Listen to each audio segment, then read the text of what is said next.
All right, we're here. We're here in good heavens. Boy, these last two episodes of The Boys have been just brutal to say the least. And just one also, somebody deserves an Emmy that we'll get into as we get into these reviews for their performance in these last two episodes. But to start with, I'm Demetrius, And I'm Demetrius, and Meet Meets presents. the Blur City podcast. All right, so we are recapping season 4 of The Boys. They're somewhat bi-weekly podcasts. So if you want to catch our episode 1 through 3, review of The Boys, that's already uploaded. Today we're doing episodes 4 and 5 together, which almost go perfectly hand in hand. Then in 2 weeks, we're going to do episodes 6 and 7, and then do episode 8 as the finale. And also, we are doing reviews of The Acolyte if you want to see those also bi-weekly reviews as well. But, Meech, we got to hit them with that legal. Yeah, we probably should have done this first. The purpose of this podcast is to explore digital and print media, all sources we reference are owned by the respective companies, and our thoughts and opinions are strictly our own and reflect no biases or corporate agendas. Your discretion's advised. Man, so honestly, episode 4 could have got a review of its own. But with that, we're going to get into the pulse of the people. So with this, we kind of just like how people are feeling about the past 2 episodes, the highlights of it, what's the talking points coming out of. Meets, there is one thing I gotta say, because we did review episodes 1 through 3 all together, and we were kind of like hype about it. This review bombing of certain shows has got to stop. You listen, this has been a problem since forever now, you know what I'm saying? And it ain't stopping anytime soon, unfortunately. But I agree with you 100%. We need to do something about it. Actually, I say let's start a movement. All right. Hashtag positive review bomb to negate the review bombing from. Talking about adding positivity to the world? Oh no. Hey, listen, the fact that I'm the one that's saying let's spread positivity as well lets you know we in the trenches right now. See, the thing is, like, when you do positive reviews, then it's like, oh, you're in somebody's pocket, so you can't do positive reviews. It's all right. Okay. All right. You want me to listen, I'll positive review bomb, but I'll be just like the angry reactor. Except not, no allegations, but no Diddy. Nani? But but in any case, you want me to unleash the monster. You want me to unleash the demon born. It's just like these episodes there. Good Lord, people is in shooketh. People are in love with it. Some people, they want to review bomb it, but certain people, they are outraged at certain characters. I saw like a post earlier where it's like Anthony Starr like kept getting hit with like comments like, "Oh man, you're nothing like Homelander in the show." It's like, no kidding. It's called acting. I was like even he's getting sick of people thinking he's Homelander in real life. So Humans. So you Ningen need to calm it down. Yeah, so even with that, like speaking of review bombing, like The Boys even had a joke about it on their social media about like you could like subscribe to something and have a review bomb for you. But yeah, I think just because it's always been a satirical story, both in the comics and then also it's been updated to kind of like the climate of the world the past 4 or 5 years that it's been out or so, and particularly the climate that we live in this year after that mess. Well, this should be dropping on a Monday or Tuesday, but the mess that we had to go through last Thursday. But yeah, so I think definitely since it's more quote unquote overt, some people have been more offended by it, but it's always been like attacking the woke people, which we'll get into in episode 5, which I thought was hilarious. But with that, we can get into the breakdown recap. Episode 4, Wisdom of the Ages. All right, so this one actually. All right, so with the way that I am like doing the review for this episode / like the main story is that I'm going over the main plots, so plot like A and B and some parts C, and then go back and then like go and touch up on like the other smaller plots. All right, so main plot number 1, we start off with these people in a laboratory. And they're just minding their own business, and they see the elevator coming down, and you see it just getting ding, ding, ding, and they're like calling up the people on the upper floors. They're like, "Hey, what's going on?" They get nothing, and then it opens up to Homelander holding a cake, and oh my goodness, this man is. Listen, every time Homelander appears on the screen, my cheeks are clenched by like 1,000, okay? Because you have no idea what this man gonna do. So Yes. he out here, he's like, "Oh, hey Frank, hey Marty, how it going? Hey, come on in. Hey, can you go get some plates so we can eat this ice cream?" Everybody on edge except for him. Like, yeah. Come on, let's do it. Let's just be fine. And then he talks with Frank for a little bit. But something also just a small character thing is they keep calling him John, is what like his name was when he was a kid, and he keeps correcting them to call him Homelander. Mm-hmm. And then he talks to poor Frank. Oh yeah, he's talking to Frank, talking about how, oh yeah, hey, I remember I remember this machine right here. You used to lock me up in here and set me on fire. You turning up the heat on me. Just know that I may be invulnerable, but it still hurts, you know what I'm saying? But hey, you know what? And of course Frank apologizing, he crying, he in tears, he's like, "Hey, but you know what? I forgive you. Hey, let's play the game again. Let's play some trash basketball. Let's shoot some Kobe's, all right? And whoever wins, I forgot what the Well, it was like if you win, you get to go home early. Oh yeah. If you win, you get to go home early, and for sure he did. So of course they're going at it, and everything's tense. Frank's making his shots. Homelander's making his shots, and it comes to the last one. It's like, you know what, Frank? Hey, come over here. Come into this to this machine right here. And he's like, "Wait, what? But I said I was sorry." It's like, "Get in." Get in, or I'd get your family to go in with you. Yep. So Frank goes in, and you already knew what was about to happen. He shuts the door, cranks that boy up to 10, and you see Frank roast alive inside that oven. Literally disintegrate. Yo, it's crazy. There's so much to get into with just like Homelander and this whole like scene, but it kind of like goes back to what we were saying, where it's like he is like maniacal in a sense, but it's kind of like that cold where it's just like he could have easily tossed him in there, but he was like, "Let me tell you the story of when I was a kid and how you like tortured me and why what's about to happen is about to happen." And it's just like, if you would politely get in the oven for me, because I can make you whenever I want to. Would you kindly Turn into a crisp for me?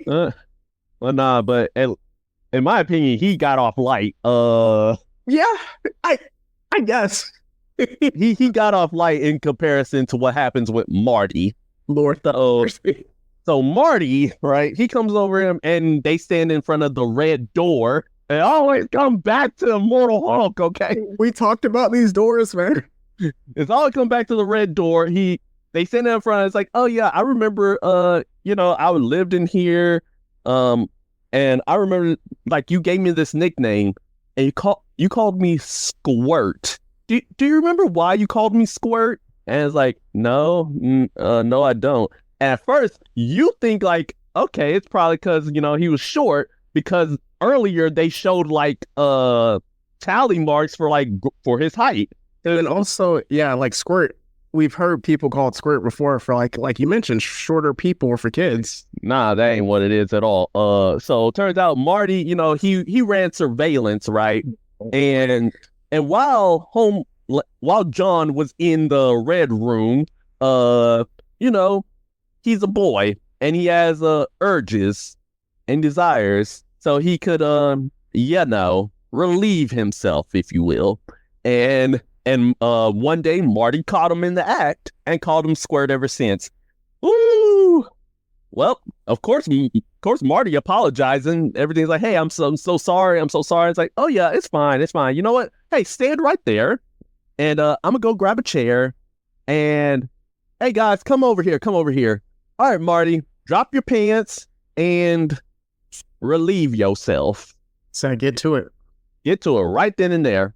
It's like, do it, or I'm lasering it off. and while Marty's trying his best, Homelander is out here giving the Joker laugh. This is where Anthony Starr should win that Emmy. Yes, because that laugh was devious. That was unhinged. That was pure ill intent. So like Marty even tried the good old hot twa, and no.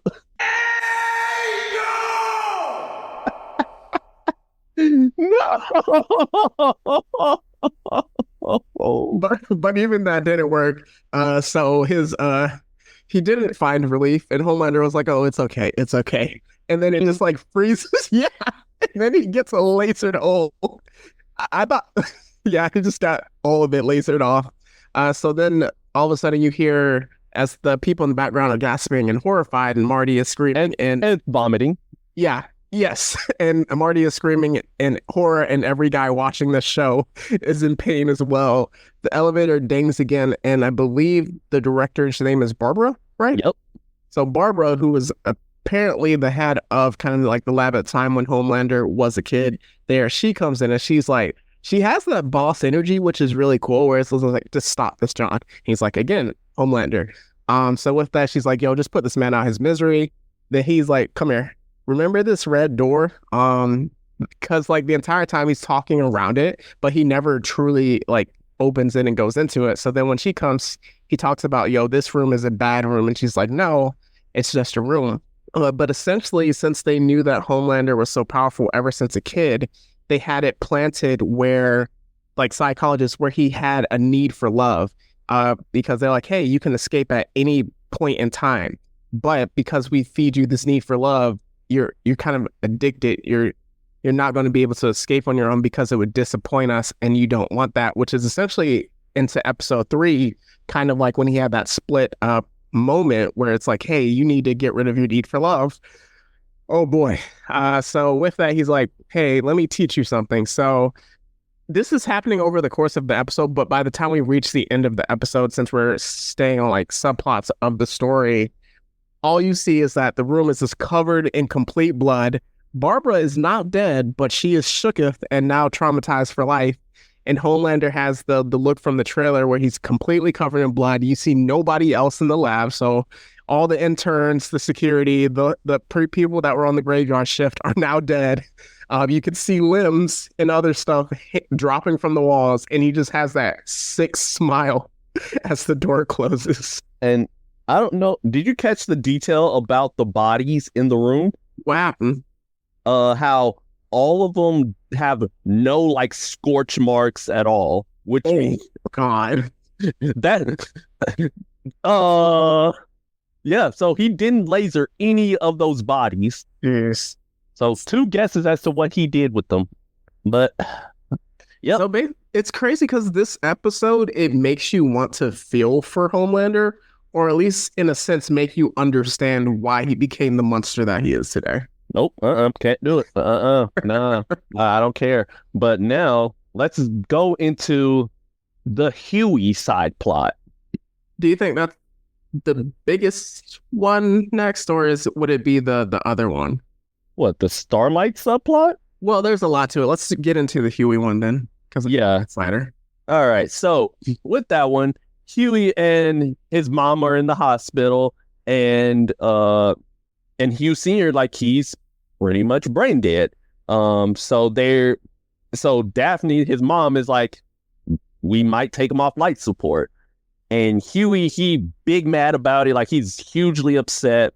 And then later on in the episode, because to him and Kimiko driving together, which of course is like, hey, it's Hughie and Kimiko.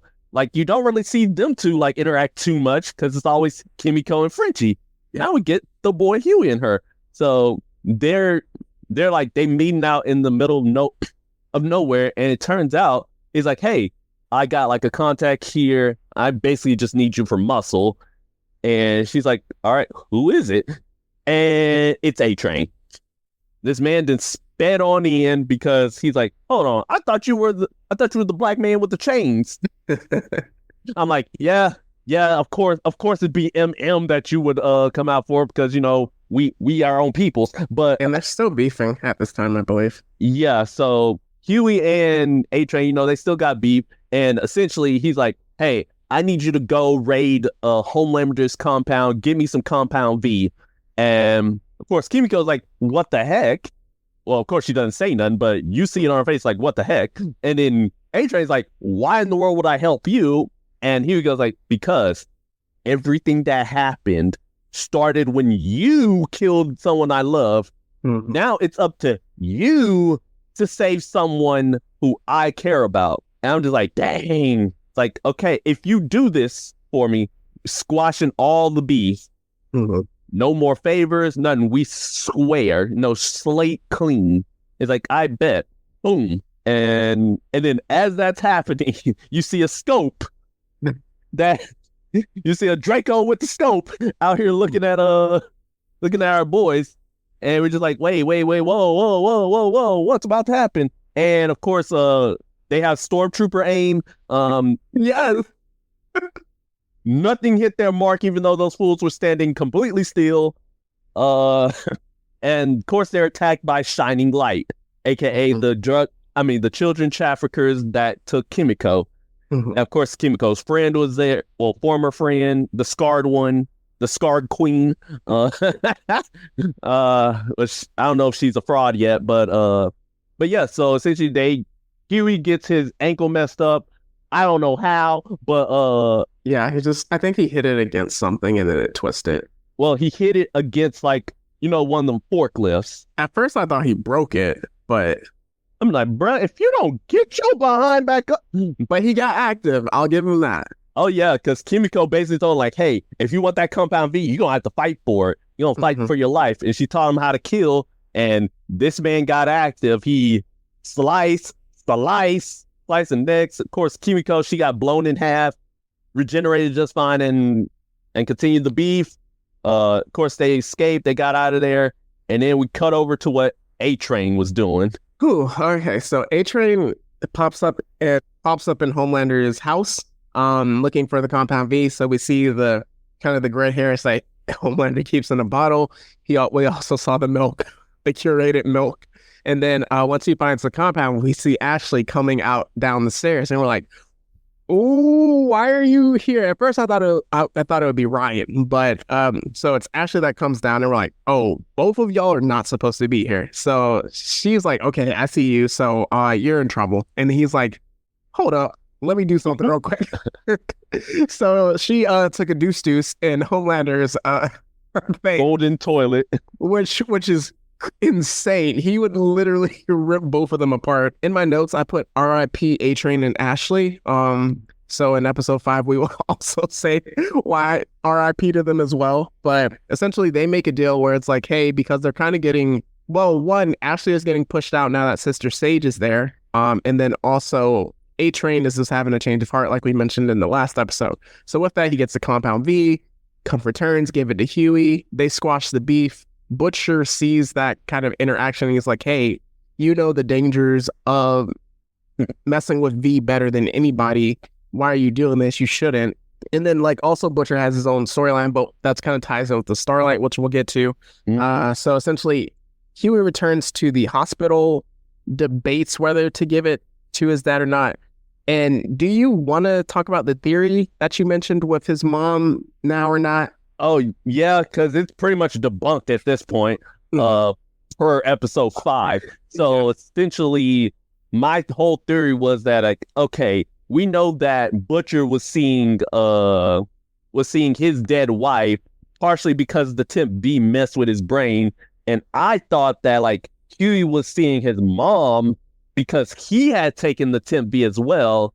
Obviously not to the point where he gets cancer, but still probably like enough to where it damaged his brain enough to where he started seeing his mother. Clearly that entire theory just went out the window when episode 5 came out, but episode 4 it was like, Yeah, because with that I was looking at the entire show differently, and I was like, maybe actually like he did it, but it was kind of like in his brain his mom did it. But yeah, again, once we get to episode 5, so that kind of wraps up Hughie's. It's just that his mom gives his dad the Compound V, and then his dad wakes up by the end of the episode. But then we go into the other really big storyline. That's the Starlight and Firecracker Lord, oh Lord. All right. So firstly, the episode begins with that side plot begins with Sage pretty much like relaying the plan over to Firecracker. Firecracker going, you know what? I thought you was real uppity, but really you were one of the good ones. And me, I just went, what you mean by that? What you mean by that? You know what she mean? Man, I'm about to. All right, so you got that. What was the name of not Night Witch? What is her name? Stormfront. What was her her Patriot name? It was like Lady Liberty or something like that. Yes, very Lady Liberty-esque comment. Man. All right, so and then the plan begins with Starlight seeing that Firecracker is having like a whole 6-hour live stream program in front of the Starlighters HQ with a bunch of like supporters in the crowd, and she's basically just giving all her conspiracy theories, basically bashing Starlight in them.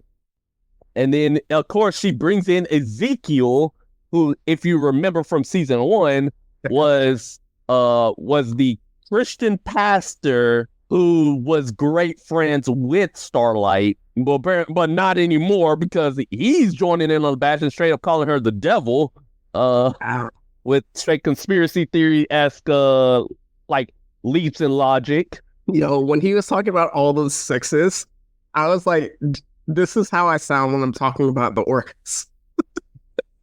I was like, that sounds like just humongous. Like the leap goes from you have Superman levels of leaping. So essentially, kind of with that, so there's like two big things that Firecracker says that are, for one, I think partially true. Well, one of them definitely is true. Other, it's like you can manipulate the facts of it. But the first one is like when she was a younger Soup in her days, she helped save, was it a robbery? I believe. Yeah. So essentially helped a robbery. And the story was that she ended up accidentally blinding a mother. Who knows if this is true or not? I don't even know if Starlight knows if this is true, because like when that information got revealed, you could see the hurt on her face, and her friends didn't even support her. They were like, how could you? He's like, I was 13. I didn't even know how to control my powers yet. I'm like, actually, that's 100% understandable. You could have done a whole lot worse. You know what I'm saying? I'm like, I don't know what to tell you. I mean, Homelander basically just crashed an entire plane into the ocean. Hey, but nobody knows that. But yeah, essentially, so that's one thing, and you can kind of see her. And what we talked about, well, I'll get more into Starlight's kind of character arc by the end of kind of describing this. So right between that, we see Butcher. This is a very dysfunctional team. Is now back with the boys after being kicked out for an episode, which is basically the theme of the boys. But him and M team up, so they sneak past security. They meet up with Firecracker, and it turns out they didn't sneak past security. Boy got a fire hydrant to the face. Oh, a fire extinguisher to the face. He did not sneak past. He got murdered. So essentially, we learned that Firecracker, that there's this show on Hulu called The Teacher that's basically Firecracker. So she a 445. Oh, Lord have mercy. So essentially, she had inappropriate relationships with a teenager, and then they were like, "Hey, and again, she's catering to a specific like Christian base in the show with that, because like everything she's saying is basically bashing Starlight, who is like a Christian in the story. So with that, she's like, oh, you want to try to do this? And then she posts it herself, but she is able to get out in front of it because she knows what's happening. So she does a confession, fake apology of repentance. And then later in that, she's going and she goes, Starlight had an abortion. And that was like, no, you can't, like, because we didn't even know that. That nope. Is so like invasive of privacy and everything. We were like, oh no. I was like, because when she said 6 months prior, I was like, oh, they aborted Hughie's baby? What? That was like, oh my God. Because like, again, like we didn't even know that was like she was pregnant in the story, I believe, unless they like teased it throughout and we just missed it. But no, they did not. Starlight turned up in this part. So she's like, no, we shutting this down. pops out, beats the sonic rings out of Firecracker on front of live TV, basically hurting kind of her perception. And at the start of the show, she met the president to kind of like team up against Victoria Newman, the vice president. So essentially, like, she would have given the president the fate, because Starlight is beloved at this time. She would have given the president the support in Congress to get the soup bill passed. But now he can't like team up with her by the end of it after she gave Firecracker the Beats by Dre. So with that, so essentially, Eminem saves her, but also we see that Butcher, Frenchie first goes into her suite to like get more, see more dirt. Mm-hmm. And Ezekiel's in there and he immediately starts attacking. Then Butcher comes in to save the day. Mm-hmm. And he uses the fire hydrant to freeze, fire extinguisher to freeze Ezekiel's hand and break it off. That was crazy. But, is that, can fire hydrants really do that? I mean, not fire hydrants. Fire extinguishers? Fire extinguishers really do that? Well, we gotta like assume that Ezekiel's like turned into rubber. Okay. Because it'll do that to rubber. Okay. We don't know what it'll do to a human. I've never tested it. I probably won't, actually. Because usually I'm just like, it just like sprays out, that foam type gas thing. But yeah, that makes sense. But essentially, Ezekiel then turns the tide on Butcher. Butcher, this whole episode has been seeing his ex-wife. She's been like, hey, don't give up, don't give up. He faints, and then the xenomorph that is existing within him, maybe. I don't know xenomorph. That is Venom. I was like, I saw like the black tendrils going up his spine. I'm like, is that the symbiote? Is that my boy? Everything back to normal? We start with the red door. Now we go to no. Man, I love the show. But so, yeah, destruction. But yeah, Ezekiel absolutely eviscerated, blood everywhere. His body gone just out of nowhere. It's a singer. He cuts ties with her. You see Hughie, he comforts her before going off. He's like, hey, like, I know you agonized for weeks over that decision. And Frenchie, after, getting the brakes beat off of him for that, he goes and confesses to his boyfriend Colin, like, hey, I was the one that killed your family, and understandably got the tar beat out of him again. Yeah. That's something else that, again, Meech, you were right. Based on what we talked about at the end of episode 3, I believe, one of the most disgusting things I've ever watched. Apparently, so Sister Sage, her brain continuously keeps growing. One of the reasons she's the smartest person on Earth. And so in the previous episode, we saw that she had a bloody rod, which you correctly said was a mental probe with it. And essentially she gives herself lobotomy. I'm like cringing talking about this. So she gives herself lobotomy so she can kind of feel herself and then feel like herself and then also kind of keep her brain to normal in a sense. And so she explains that to the deep. I kid you not, when the scene was happening, I had to cut the sound off and I walked away from the TV as he was doing it. I don't do eye stuff. That's the one thing I don't do before. Everything else I'm good with. Eye stuff I cannot do.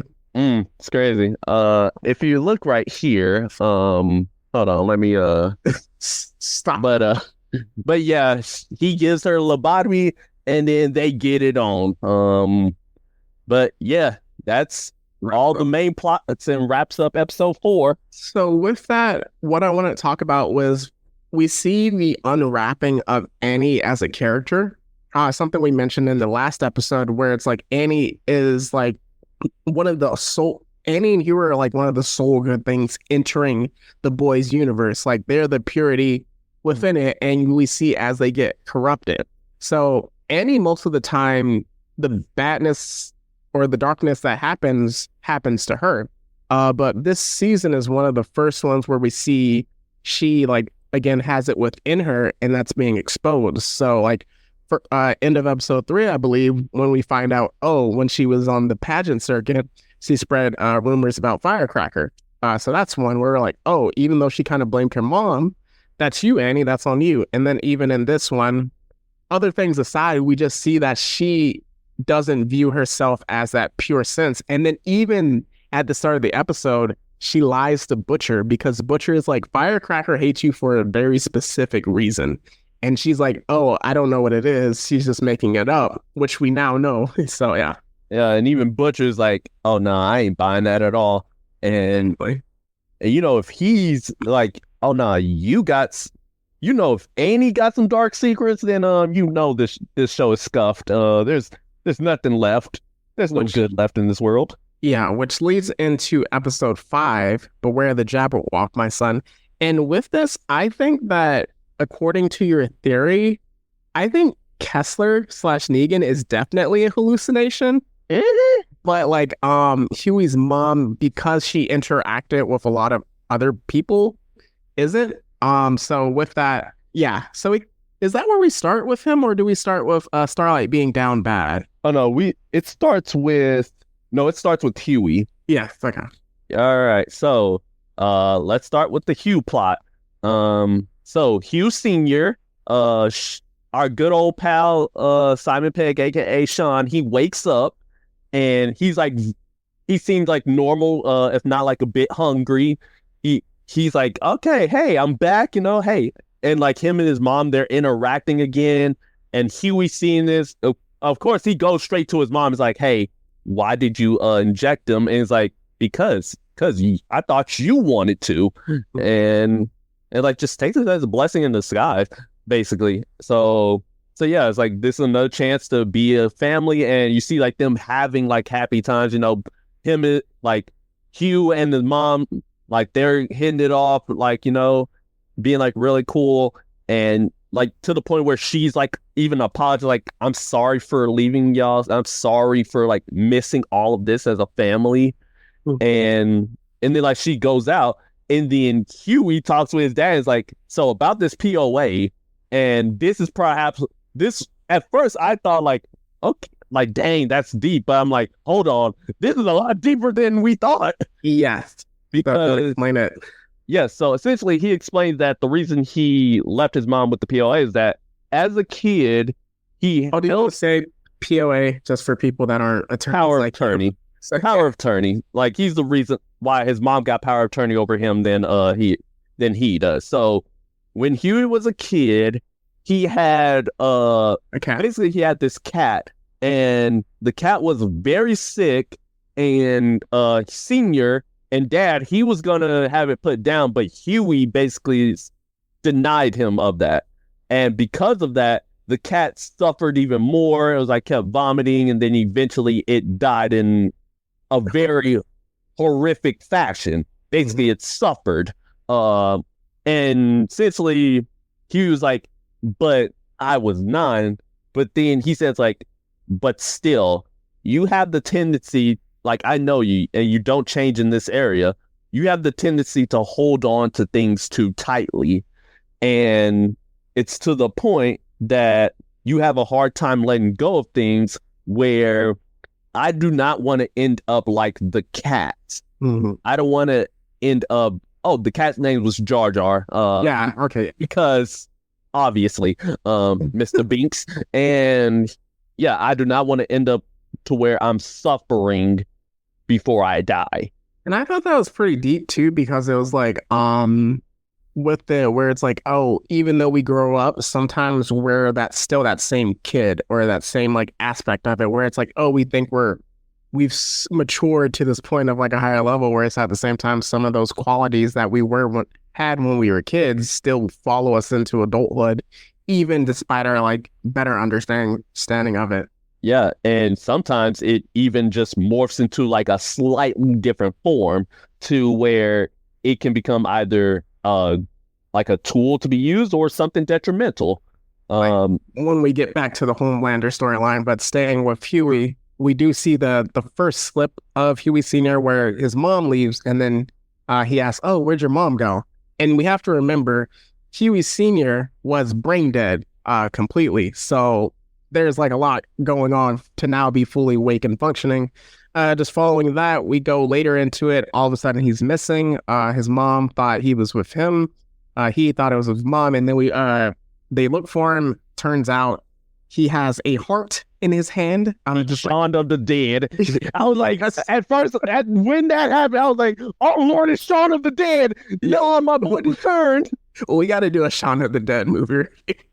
Well, no, the people ain't ready for that. So apparently his power is the ability to phase or impermeability in a sense. So with that, he has the heart. He's really confused. Again, being brain dead for such a long time at post stroke.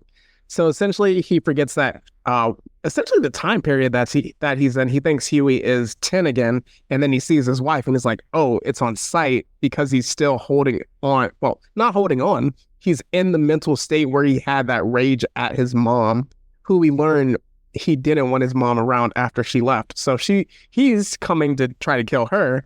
And he because at first in my notes I was like, oh, Hughie's dad catches a body. And then immediately I had to erase the Y and put bodies. So Yo, he like, let the bodies hit the floor. Like the way he kills like those people were kind of like, hey, yo, the dude in the bed was the bed was probably the worst because he was just chilling. He was out here flirting like he had the Riz game on lock. dude. And then in comes Dad's like, oh stop, and then phases right into his body and just Oh my God, that was awful. But like essentially this is it turns into a horror story. Tries to kill Hughie's mom, but Hughie is able to like stop him and be like, hey, I'm Hughie, you're actually my hero. Please don't do this. And then so I know how I can help you.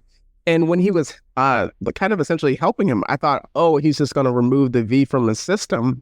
But it turns out that he had to put his dad down, which was like really sad scene. And the thing is that throughout like these first 5 episodes, I'm like, this is my least, other than Frenchie, I'm like, this is my least, like the least interesting storyline that's going on compared to everything going on in the story currently. But when he had to like ultimately put his dad down, that was like what his one source of joy and stability in this crazy world post his first girlfriend, Robin, getting killed. So now he's with his mom, who he kind of barely knows essentially because she left for the reasons she explained. And now he has to go with his darkness, and Annie, his support system, is going through her darkness. So how that wraps up is really, I'm interested to see what happens to Hughie.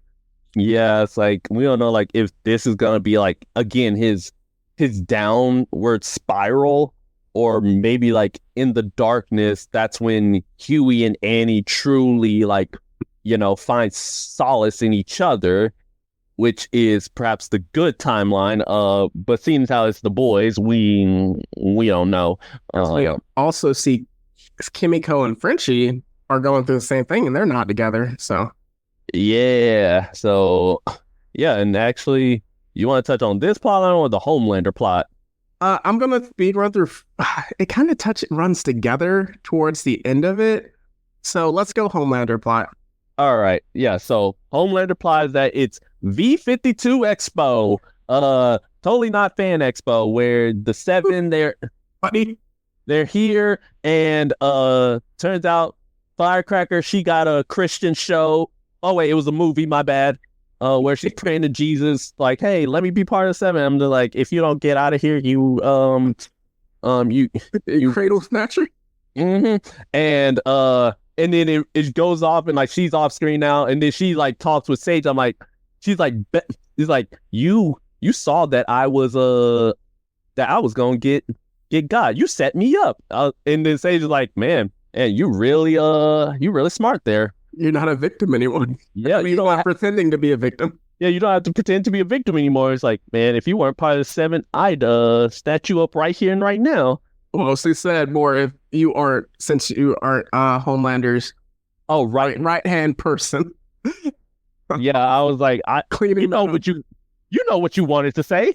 You know the hard ER was there. But yeah, we got A-Train. He got his own thing, like his own movie with Will Ferrell, and then they promoted the black members of the 7, which was A-Train, Sage, and Black Noir. You're just like, whoa. I forgot they called Black Noir like a entity or non-identified or something like that. Since Yeah, an unidentified person. Yeah, It's just like, whoa, whoa. and it's like whenever you watch a movie, it fits to whatever your demographic is, and you can like see A-Train's kind of reaction to it, because throughout like the entire Boys, A-Train was kind of like the black character in this like quote unquote corporate wokeness. Like MM is like the other character, but like his is different, and like you see how A-Train is kind of getting annoyed with it.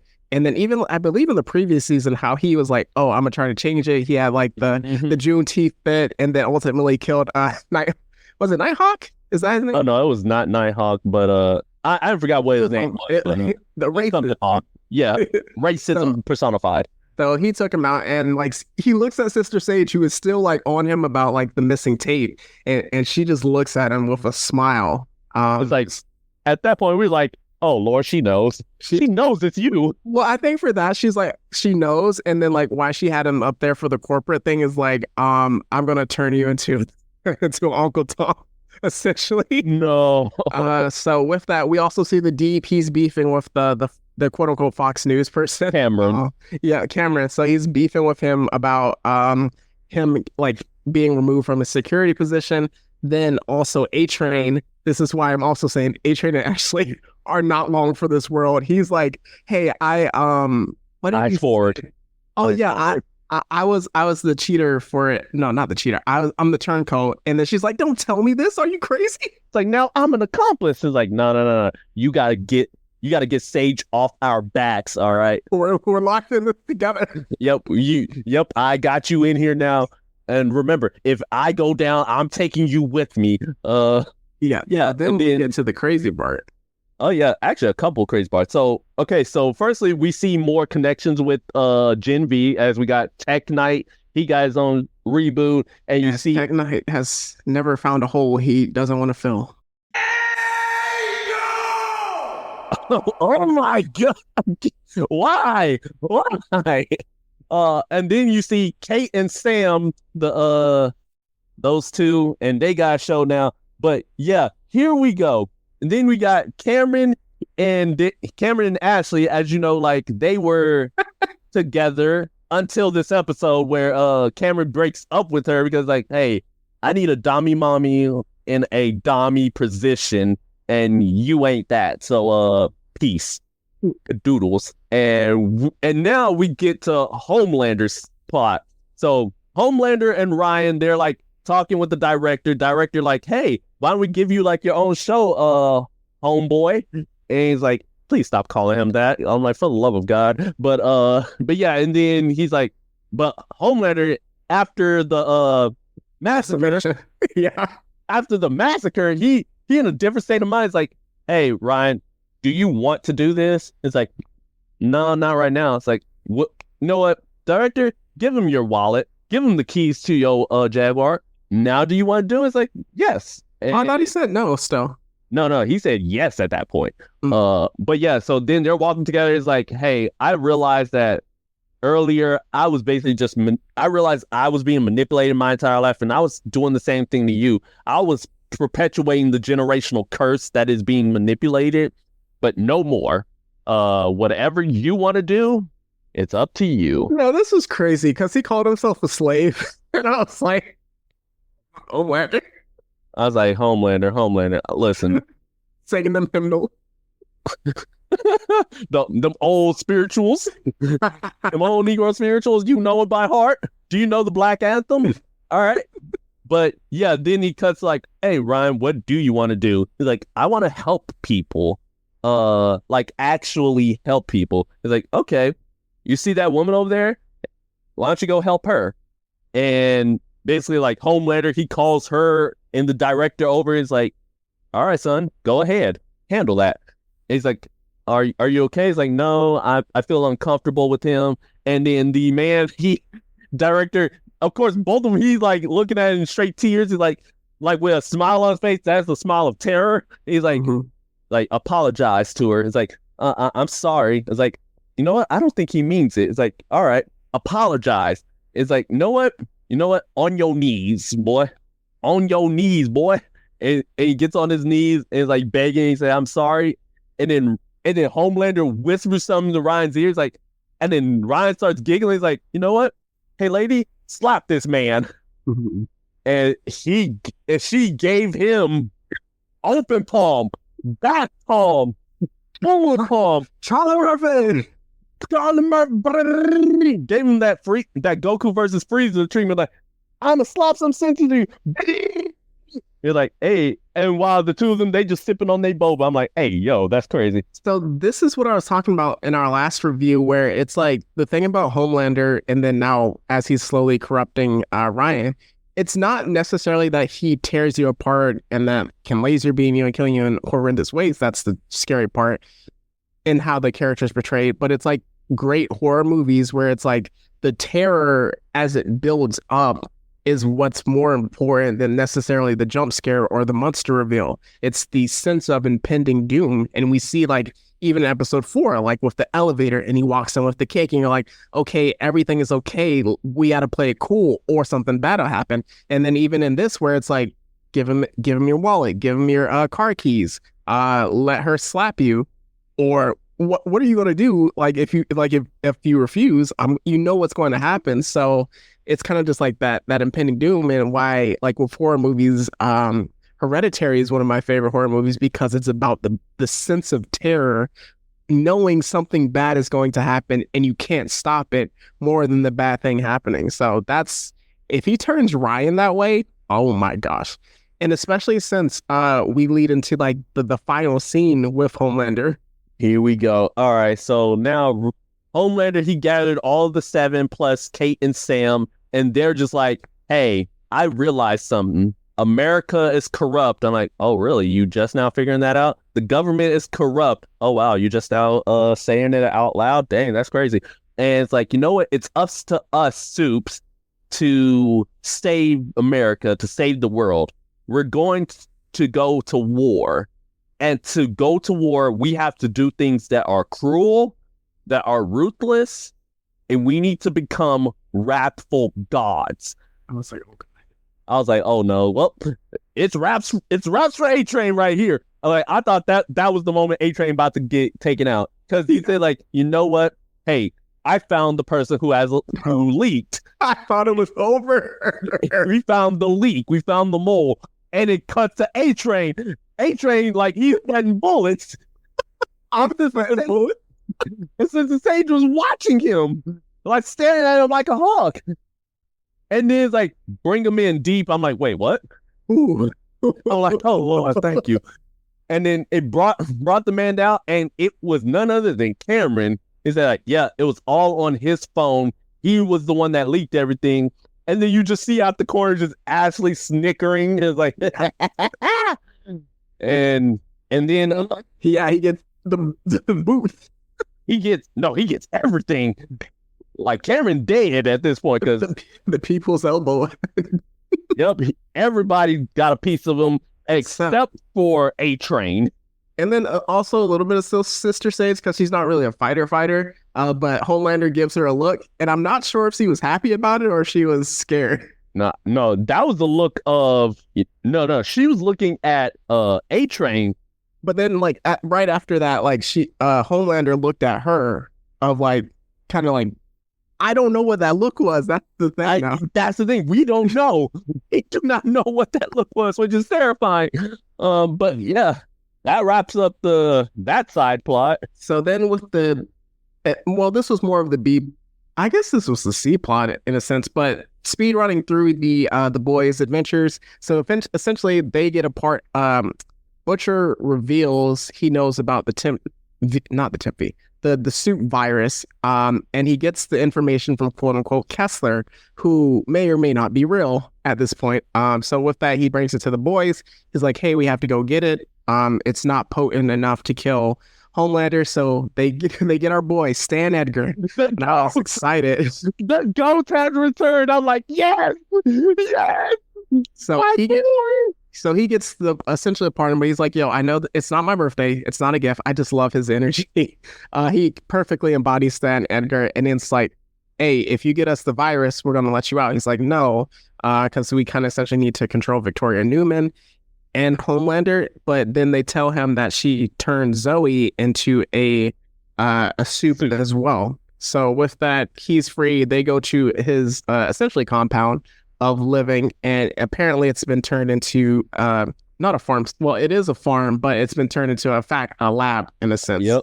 And they've been testing. Yeah, That's the worst type of lab too. and they've been testing the virus on animals, but in order to test it on animals, they had to give the animals compound V and temp V, and I underlined soup animals, and this was the real Silence of the Lambs. So essentially at the same time, Victoria Newman pops up because we see the nose bleeding. At first I'm like, what's going on? But then we see all the boys with nosebleeds, and she just pops up and she's like, hey, what we got going on right here?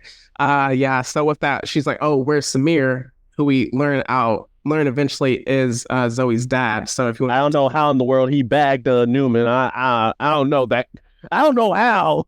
I mean, how did Hughie bag Starlight?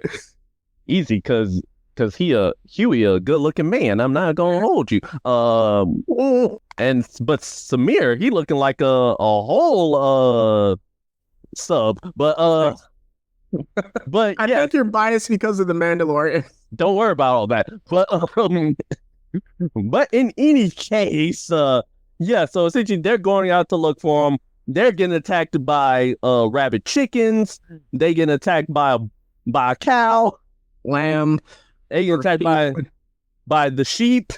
Everything going sideways for him because, like, oh Lord, this is crazy. And in that, we see his major character interactions. So we see that Butcher, he freed a rabbit. And then you see later that rabbit was dying and venom was coming out of it. So, Yep. So he had to kill the rabbit and take the rest of venom for himself. You know, hey, build up the symbiote. All right. Everything like back to null. But yeah, in the end, Newman, she's basically taunting Starlight because, like, hey, I see that you're having issues with your powers because when they were attacked by the chickens, she couldn't just blast anything. Mm-hmm. So it's like, yeah, I see you, having issues with your powers. Seems like you're having issues with your identity. Yeah. It's like, where's Annie and where's Starlight? And then it's like, because you just out here just throwing hands with everything that moves, huh? And then Starlight knocks her right to the ground. Of course, we see that. Oh yes, Edgar. He's of course chastising Victoria in his shoes that were given to him by Prince Charles. I'm like, man, this show. Or nah. But yeah, so they get to the barn where they find Samir, mm-hmm. and he only has one injection of the virus left. Mm-hmm. And everybody, and like Butcher, of course, they're being attacked by the silent sheep, and there's a dead body. MM's plan is, hey, let's inject the body with the virus and feed it to the sheep so that way they can get taken out by the virus. The Frenchie joke was so funny. Wait, which one was the Frenchie? Oh, explain the Frenchie joke. So essentially, they're like, hey, how does the virus get spread with the one vial? It has to be spread through bodily fluids, kissing, blood, or semen. And then Frenchie was like, this man is in no condition to have sex with a sheep. Oh my God. Instead, Edgar is like, we would like the way feed it to it is so funny. We're feeding them the body. It's like, oh yes, of course. Yeah. So, and then of course Butcher, he's like, no, why don't I just take the virus from you and we just haul butt, and of course Annie's like, hey, if you do that, some people are not going to survive. And of course it's like internal arguments like left and right until MM pulls up. He's like, hey, I'm gonna need everybody to calm down and shut up. Great character moment from MM. Yes, because he essentially dresses down everybody. Like, listen, Annie, you can't solve all your problems by punching it in the face. Mm-hmm. Butcher, there's not enough time in the day for me to wrap around what's wrong with you. You're everything, but you are not a monster. Mm-hmm. You have a heart. So, and then of course, like Newman, of course, they're like, Newman, chill. Do you want your daughter to grow up in a home just like you did? Oh yeah. You want your daughter to grow up homeless. And then also just like quickly with Mother MM, his daughter at the beginning is still having her behavior issues, which got touched on in episode 1, I believe. So I wonder how that's going to translate by the end of the season, but it's just a small interaction. So essentially they inject the body, toss it outside. They don't know how long it takes for the virus to take, but you hear like 2 things drop onto the barn that they're in, and the door slowly opens. And just like in the first Jurassic Park, animals know how to open doors apparently. And you just hit the floor. 2 demon sheep walk in, and you no longer have time to wait, so they just run. Most of them escape, but by the time they get caught, all the sheep / lambs start dying, and Victoria's like, "Where's Samir? Where's Samir?" They can't find him, and by the end of that, they're like, "Oh, we couldn't find his body. Here's his leg." So moving that forward, they send Edgar, quote unquote, back to jail.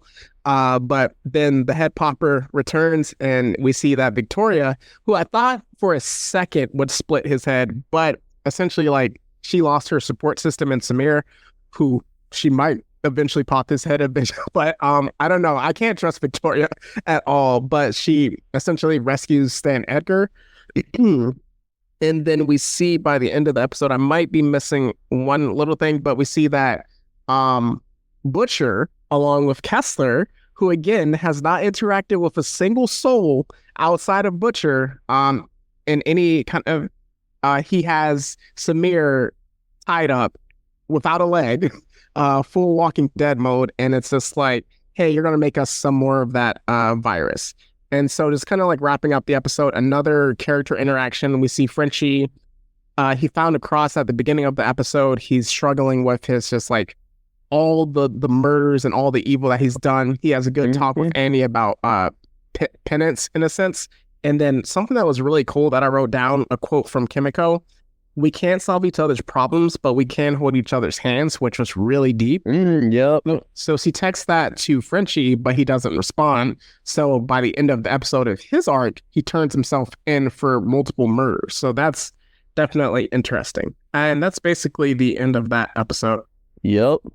Absolutely. Yeah. So that was the end of episode 5. Good heavens. So transitioning from there, we're going to get into our MVP of the week. And this is actually going to be a bit different, Meech. I am giving MVP of the week to Homelander.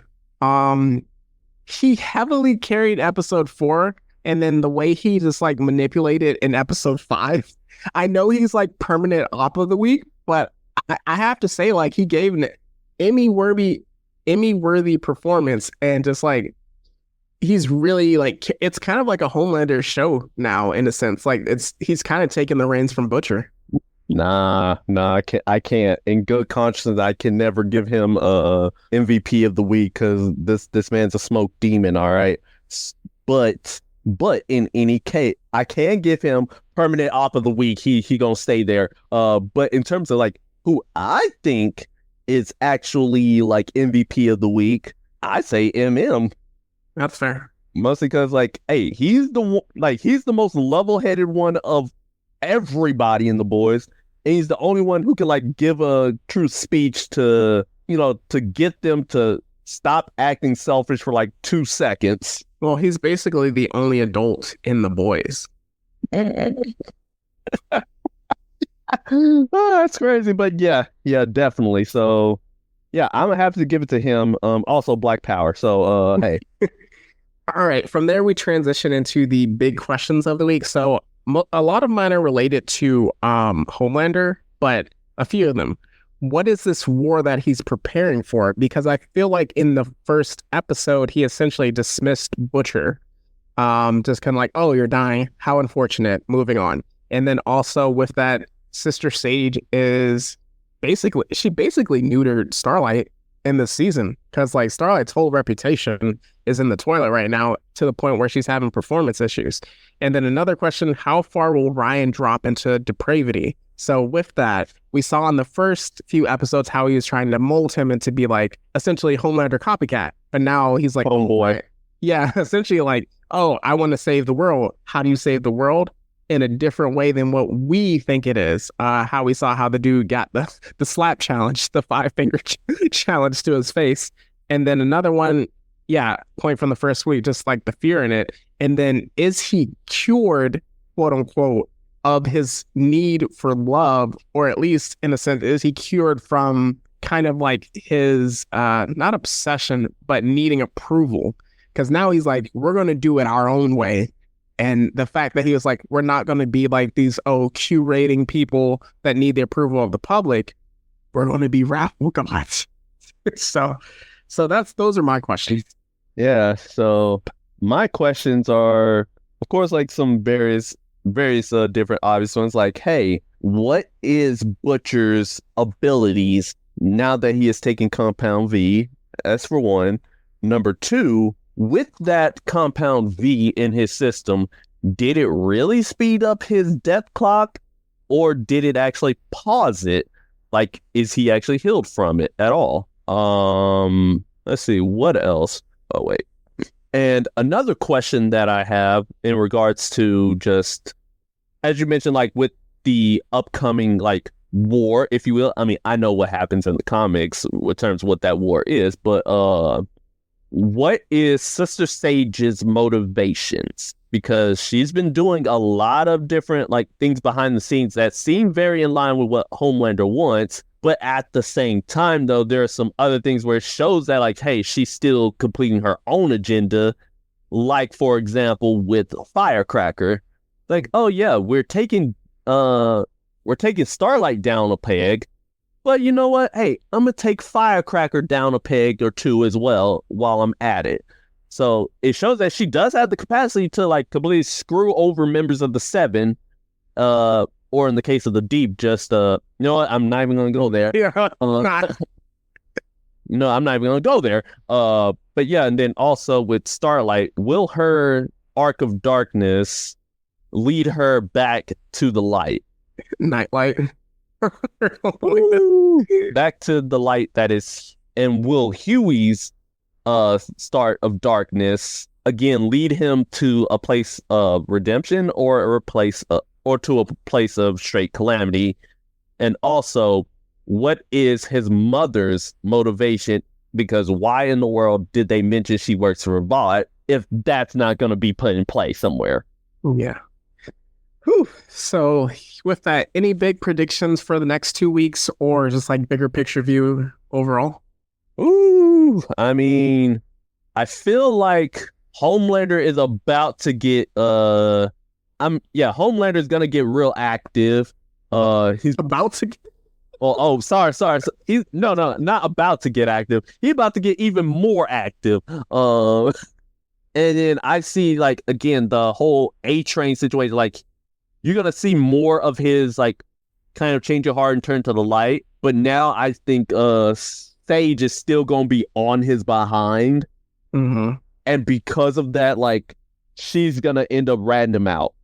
Yeah, especially with that, because, like, now it wasn't a one-time thing. A-Train is actively, like, plotting against Homelander along with Ashley, just because, like, of their positions being threatened, and then also the moral change of heart. Like, even when the dude was, Cameron was getting... essentially murdered, he didn't participate in it. So, and like even like you mentioned with the first episode with like the bats, he didn't like hit anybody, he just stopped the one dude from escaping. So my prediction, I don't think A-Train is either. A-Train or Ashley aren't making it past, since we only have one confirmed season left in The Boys. I mean, there are going to be multiple spinoffs, I believe, but I don't think A-Train is making it past the finale. Or at least like one of his family members are going to get murdered, or he's going to just like go off into nothingness. That's kind of like my big prediction. So with that, and any other predictions? I think that Annie changes, and like obviously she's going through her change now, but I think that like she embraces a different part of herself, maybe the darkness, and like she stops trying to be the perfection. The perfect girl that she's been this entire time, that she's been crafted to be by her mother. And she's like, hey, I made a mistake. Well, in some situations, I made a mistake. Hey, I did things that were hard, and maybe necessarily want to be viewed as the good girl from, is she from Iowa? Or like I know it's the middle of the country. Yeah, I was like, it's the Midwest. But like this Homeland girl, that's the word I was looking for. But I think she develops into that, and then it leads into whatever war it is. I'm not sure how. I mean, she becomes a dark light. So I'm not sure like how close it is to the comics, because I know there are some variations with it, and then also it being updated just to fit the times. But yeah, I believe it's consistent enough, right? Yeah, it's consistent, except like, yeah, again, there's a whole lot of different character motivations and everything, because it's actually been confirmed that the Black Noir reveal is not happening in the comics. So at this point, we don't know what's about to pop off. Which basically we should know, because we know he's black. So yeah. Oh no, unidentified. And now he's an actor, because that's not even Black Noir anymore. They ain't Black Noir. He unidentified. So yeah. So with that, again, we will be following up with episodes 7, 8 in 2 weeks. Well, not 7, 8, 6 and 7 in 2 weeks. And so more madness of the boys, and then we're going to wrap it up with the season finale the week after. So let's get our predictions and plugs and get up out of here. All right, let's get our plugs and get up out of here. All right, so for our Instagram, our X form known as Twitter, and our Threads account, blurredcity22@gmail.com. Like, comment, subscribe, stay up to date for all notifications and release schedule. You have our YouTube and our Patreon, Blurred City Pod. If you want to donate some extra cheddar, you get access to very exclusive episodes now before seen on this podcast. If you want to join the Discord, a link is in the Instagram page. That's where you can join a fine community of pure degeneracy. And we're going to leave it at that. We also have our email address, blurredcity22@gmail.com. That's where you can submit episode suggestions, random fan theories, geek out, freak outs, your thoughts on the boys' episodes, as well as any comments or critiques for us. And if it's a pure criticism, it's going to the spam folder, never to see the light of day. Finally, I'm the Jedi born on Mustafar on Instagram, and it will probably be the same thing on TikTok, but right now I'm the Jedi Ronin on TikTok. What you got? All right, for my individual author pages, we have my Instagram, Metri_dash, that is METRI_DASH. For my X/Twitter, that is at the mad-16. And if you're interested in my book, Phantom Reckoning, A Most Irregular Tale, that is available on Amazon, Kindle, and Barnes & Noble. So with that, again, we'll be seeing y'all in 2 weeks. And then for our main episode this week, we will be getting into a reconstruction of X-Men Origins Wolverine. That movie has not aged well. So with that, it's not goodbye forever. It's just goodbye for now. And that's the Blair City Podcast. See ya later.